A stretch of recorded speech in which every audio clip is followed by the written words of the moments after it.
Tenses yang kedua itu ada simple present continuous tense. Nah, untuk bentuk aktifnya, simple present continuous tense ini memiliki rumus subject ditambah dengan to be ditambah dengan verb 1 ditambah dengan ing ditambah dengan objek. Sedangkan pada bentuk pasifnya memiliki rumus subject ditambah dengan to be ditambah dengan kata bantu being. Ditambah dengan verb 3 ditambah dengan si objeknya. Kita bahas satu-satu. Nah, pada bentuk aktif ini sebagai personal pronouns yang berkedudukan sebagai subjek. Ingat, di bentuk aktif itu menggunakan personal pronouns yang berkedudukan sebagai subjek di semua kalimat. Sedangkan pada bentuk pasifnya menggunakan personal pronouns yang berkedudukan sebagai objek. Artinya personal pronouns-nya itu berada di belakang. Sedangkan personal pronouns yang pada kalimat aktif berada di depan. Berlanjut kepada to be yang digunakan masing-masing kalimat. To be yang digunakan keduanya adalah sama, yakni menggunakan kata bantu the to be am, is, are. Berlanjut kepada kata kerjanya atau verbalnya. Jika kalimat aktifnya itu menggunakan verbal yang pertama, sedangkan pasifnya menggunakan verbal yang ketiga. Nah, terlihat di sini juga verbalnya itu di kalimat aktif diikuti dengan kata ing, sedangkan verbal di kalimat pasif tidak sama sekali diikuti kata ing. Nah, kemudian di sini juga ada perbedaan yang sangat-sangat mendasar di simple present continuous tense, khususnya pada kalimat pasif itu menggunakan kata being setelah to be. Sedangkan aktifnya tidak menggunakan kata being sama sekali. Dia hanya menggunakan kata bentuk ing. Nah, objeknya juga berbeda. Jika si objek pada bentuk aktif itu berada di belakang.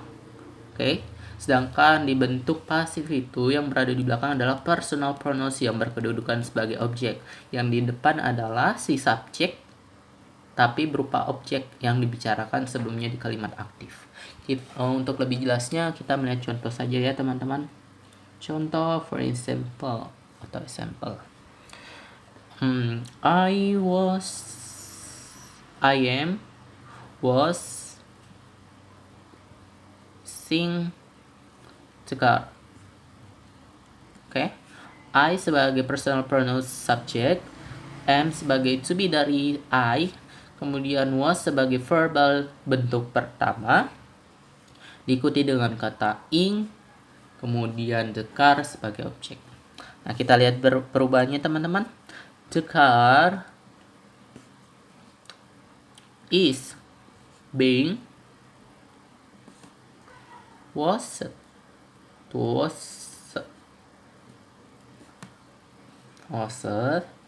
by me. Enggak kelihatan. Nah, dekar ini kan di bentuk aktifnya dekar sebagai objek, namun di bentuk pasifnya dekar ini sebagai subjek. Nah, kemudian ada is ini kan to be nya itu di kalimat pasif. Is itu untuk si subjeknya tunggal, sedangkan are untuk subjek yang jamak. Nah, dekar ini kan sebuah benda, artinya mobil itu, karena tidak ada penambahan huruf s ataupun tidak bilangi 2 cars, 3 cars, 4 cars, 5 cars, 5 cars. Nah, jadi kita menggunakan to be is, kemudian ditambah dengan being sesuai dengan rumus. Kemudian verbal yang digunakan itu bentuk ketiga tanpa diikuti dengan kata ing. Verbal bentuk ketiga dari kata was itu adalah washed karena dia adalah kata kerja yang beraturan. Kemudian by me. artinya oleh saya. Nah, inilah personal pronouns yang berkedudukan sebagai objek terletak di belakang. Jadi arti dari kalimat ini adalah mobil itu sedang dicuci oleh saya.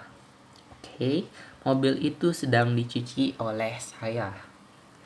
Nah, untuk mengubah, ini kan bentuk positif. Untuk mengubah negatif dan interrogatifnya, tambahkan saja, lihat ya, car is not being